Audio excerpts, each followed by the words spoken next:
UPPL नि बिजाथि राजु फैदों। दिनै कन्टेस्टआ बिपिएफ जों जागोन। बिपिएफ नि केन्डिडेटनि नामा जाहैबाय दाजु। दा राजु आरो दाजुनि जे बे जुजिलायनाय, राजुआ जाहैबाय ट्रेक्टर आरो दाजुआ जाहैबाय नांगाल। ट्रेक्टर आरो नांगालनि दावहायाव ट्रेक्टरा देरहागोन, राजुआनो देरहागोन। दिनै रायमाना प्राइमारिनि बे अमृतपुर गामियावहाय जोंहा इउपिपिएल हान्जानि मोनसे फोसावदिं मेल जादों। बे फोसावदिं मेलाव दिनैहाय लोब लोब रायजोफोर फैदों। गोदोनिफ्रायनो रायमाना प्राइमारियाव जों इउपिपिएलआ देरहाबोबाय थादों। देग्लाय जों बांसिन भटआव देरहागोन। बेयाव गुबुन पार्टिनि सापर्टारा गैयाखौनो होनजायो। एसे एनै साफा सानै दङ।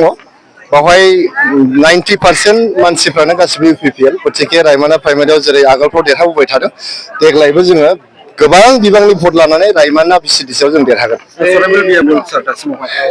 सराइबिल बिजाबाव एबार आं इउपिपिएल नि बिजाथि राजु फैदों। दिनै कन्टेस्टआ बिपिएफ जों जागोन। बिपिएफ नि केन्डिडेटनि नामा जाहैबाय दाजु। दा राजु आरो दाजुनि जे बे जुजिलायनाय, राजुआ जाहैबाय ट्रेक्टर आरो दाजुआ जाहैबाय नांगाल। ट्रेक्टर आरो नांगालनि दावहायाव ट्रेक्टरा देरहागोन, राजुआनो देरहागोन।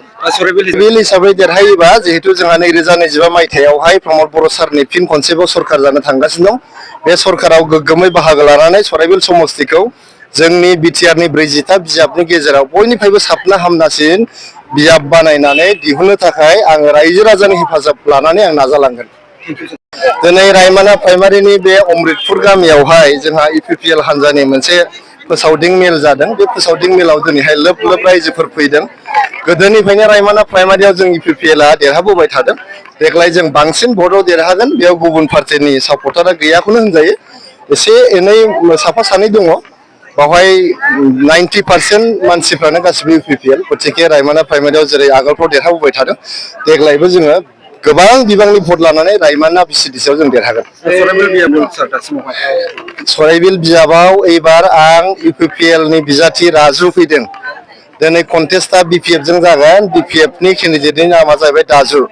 दा राजु आरो दाजुनि जे बे जुजिलायनाय, राजुआ जाहैबाय ट्रेक्टर आरो दाजुआ जाहैबाय नांगाल।